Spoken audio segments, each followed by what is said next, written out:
यह कहानी हरिहरपुर नाम के एक छोटे से गांव की है, जहां पर एक गरीब किसान रहा करता था जिसका नाम था रामलाल।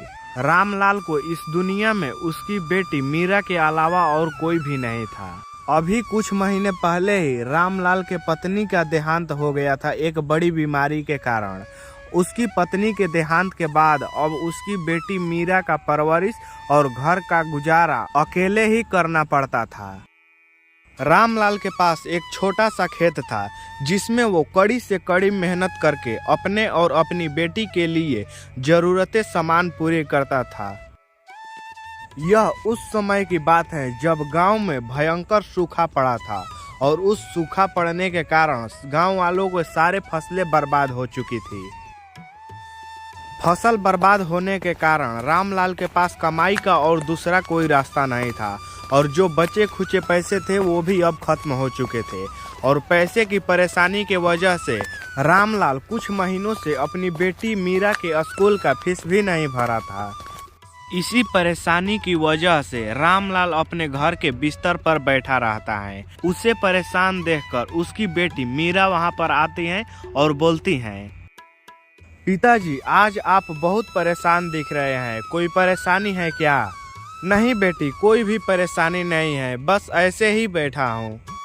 नहीं पिताजी, कोई परेशानी तो है, आप बताइए मुझे कि क्या हुआ है। बस बेटी कुछ भी नहीं, तुम तो जानती ही हो कि इस साल ज़्यादा सूखा पड़ने के कारण हमारी सारी फसलें बर्बाद हो चुकी हैं और हमारे पास उतना पैसा भी नहीं है कि हम लोग बैठकर खा सके। अब हमारा पैसा भी खत्म होने वाला है और अगली फसल उगने तक मैं घर कैसे चलाऊंगा, यही चिंता मुझे खाई जा रही है। इसीलिए आज मैं बहुत परेशान हूँ। पिताजी आप इतना चिंता क्यों कर रहे हैं? मैं आपके मदद के लिए मैं भी कुछ काम कर लेती हूँ। नहीं बेटी, तुम्हें काम करने की कोई ज़रूरत नहीं है, तुम बस अपनी पढ़ाई पर ध्यान दो, मैं कुछ न कुछ काम कर लूँगा। पिताजी इस बात पर बोलना उचित तो नहीं है, लेकिन स्कूल के हेडमास्टर फीस के लिए बोल रहे थे। हाँ बेटे, तुम फीस की चिंता मत करो, मैं कल या परसों तक तुम्हारा सारी फीसें भर दूंगा। ठीक है पिताजी, जब मैं कल पढ़ने के लिए जाऊंगी तो हेडमास्टर से कह दूंगी कि आपका फीस कल या परसों तक मेरे पिताजी भर देंगे। और फिर वहां से मीरा चली जाती है। मीरा से तो मैं बोल दिया कि कल या परसों तक उसकी स्कूल के सारी फीसें भर देंगे, लेकिन अभी मेरे पास तो कल के लिए राशन के भी पैसे नहीं हैं। हे भगवान, आप मेरी मदद कीजिए।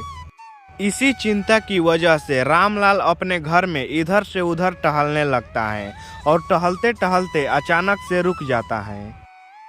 अब लगता है मुझे धनीराम सेठ से फिर पैसे उधार लेना होगा, नहीं तो मैं घर का घर भी नहीं चला पाऊंगा और ना ही अपनी बेटी मीरा के स्कूल का फीस भर पाऊंगा। बस अब यही एक रास्ता है जिससे मैं अपने घर का गुजारा भी कर सकता हूं और अपनी बेटी की पढ़ाई भी जारी रख सकता हूं। मैं कल सुबह ही धनीराम सेठ के पास जाऊंगा। धनीराम एक नंबर का लालची और बेईमान सेठ था। वह गांव वालों के मजबूरी का फायदा उठाया करता था। वह गांव वालों को सूद पर पैसे देता था और जब गांव वाले किसी कारण से पैसे नहीं लौटा पाते हैं तो वो लालची सेठ उनके खेतों पर अपना अधिकार जमा लेता था और उनके घरों पर भी अपना कब्जा कर लेता था। अगली सुबह रामलाल धनीराम सेठ के घर पर पहुंच जाता है। नमस्कार सेठ जी। हाँ बोलो रामलाल, और सब बढ़िया है ना? आज बहुत दिनों बाद मेरे घर पर आए हो, क्या बात है?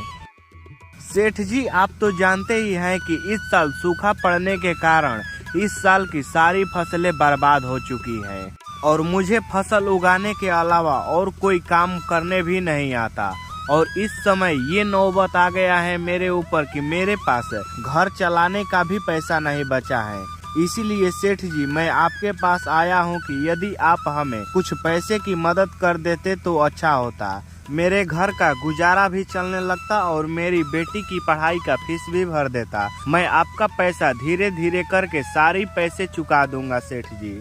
देखो भाई रामलाल, पैसे तो तुझे मैं दे दूंगा, जितना कहो तुम उतना मैं दे दूंगा, लेकिन तुम तो जानते हो मेरे बारे में कि मैं वसूली का पक्का आदमी हूँ।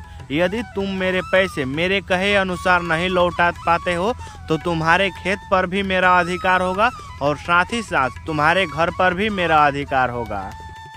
धनी राम सेठ की बातें सुनकर रामलाल हैरान हो जाता है और सोचता है कि यदि इन सेठ से मैं पैसा ले लिया और कहीं मैं किसी कारण से पैसा नहीं लौटा पाया तो मेरे खेत पर भी इसका अधिकार हो जाएगा और मेरे घर पर भी इसका अधिकार हो जाएगा, और यदि पैसा नहीं लिया तो मेरी बेटी के स्कूल का फीस भी नहीं भर पाऊंगा।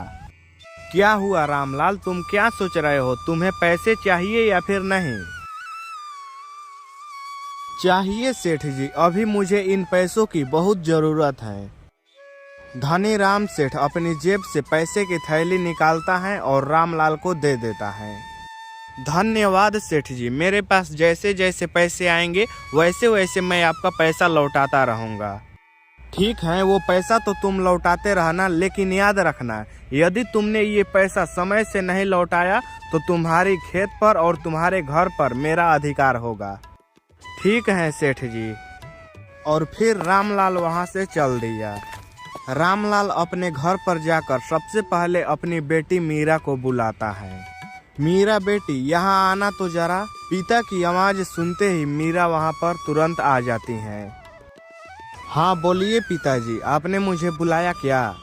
बेटी, वह तुम स्कूल के फीस के लिए बोल रही थी तो वहीं मैं लाया हूँ। लेकिन पिताजी, कल आप तो बोल रहे थे कि आपके सारे पैसे खत्म हो चुके हैं, तो फिर आप ये पैसे कहाँ से लाए? बेटी, ये सारे पैसे मैं धनी राम सेठ से सूद पर लिया हूँ। लेकिन पिताजी, वो तो लोगों से पैसे लेने की बजाय उसकी जमीन और घर को हड़प लेता है। हाँ बेटी, लेकिन अब उनके अलावा गांव में और कोई पैसा देने वाला भी कहाँ है, इसीलिए मैं उनसे पैसा जाकर ले आया ताकि तुम्हारे स्कूल का फीस भी भरा जाए और हमारे घर का गुजारा भी अच्छे से चल सके। लेकिन पिताजी, हमारे पास तो यह एक छोटा सा घर है और एक छोटा सा जमीन का टुकड़ा है, और किसी कारण आप पैसा नहीं लौटा पाते हैं तो ये घर भी हमसे छीन लेगा और हमारा जमीन भी। नहीं बेटी, तुम उसकी चिंता मत करो। मैं तुम्हारे फीस देने के बजाय से मैंने थोड़ा सा पैसा ज़्यादा ले लिया हूँ ताकि मैं एक कुल्हाड़ी खरीद सकूँ और जंगल से लकड़ियाँ काटकर उसे बाजार में बेचकर उस सेठ का पैसा चुका देंगे। ठीक है पिताजी, जैसा आपको सही लगे। अगले दिन सुबह ही रामलाल जंगल में लकड़ियाँ काटने के लिए चला जाता है और कुछ घंटों बाद लकड़ी का बंडल माथे पर रखकर ले आता है। और रामलाल लगातार 1 महीने तक जंगल से लकड़ियाँ काट कर लाता है और बाजार में ले जाकर बेच देता है। और जब रामलाल के पास पूरा पैसा इकट्ठा हो जाता है तो वो धनी राम से लिया हुआ सारा पैसा लौटा देता है। ये लीजिए सेठ जी, आपका पूरा पैसा। अरे क्या बात है रामलाल, तुमने तो समय से पहले ही पूरा पैसा लौटा दिया। सेठ जी, इन पैसों को चुकाने के लिए मुझे लगातार 1 महीने तक दिन रात मेहनत करना पड़ा, तब जाकर इतना पैसा इकट्ठा हुआ सेठ जी। ठीक है सेठ जी, अब मैं चलता हूँ। और ऐसा कहकर रामलाल वहाँ से अपने घर को चल दिया।